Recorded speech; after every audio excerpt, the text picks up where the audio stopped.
অতি সাধারণ এই জন্য এত এখানে মানে বড় হয়েছে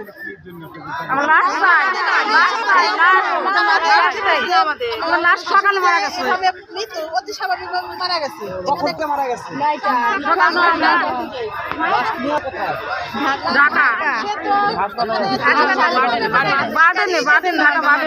তাহলে সে মানে আপনার ম্যাডাম না সাধারণ মৃত্যু এটা কোনো ইয়ে নাই আমাদের লাস্টে ভালোভাবে মারা যায় না লাস্টে যেন পোস্টমর্টম না হয় তার জন্য কিন্তু এই কুমিল্লা বাস স্ট্যান্ডে কিন্তু বিক্ষোভ করা হচ্ছে অনেক এলাকাবাসী কিন্তু এখানে জড়ো হয়েছে আমরা দেখার চেষ্টা করতেছি কতক্ষণ যাবত এরকম বিক্ষোভ মিছিল করা হয়েছে কতক্ষণ যাবত সামনে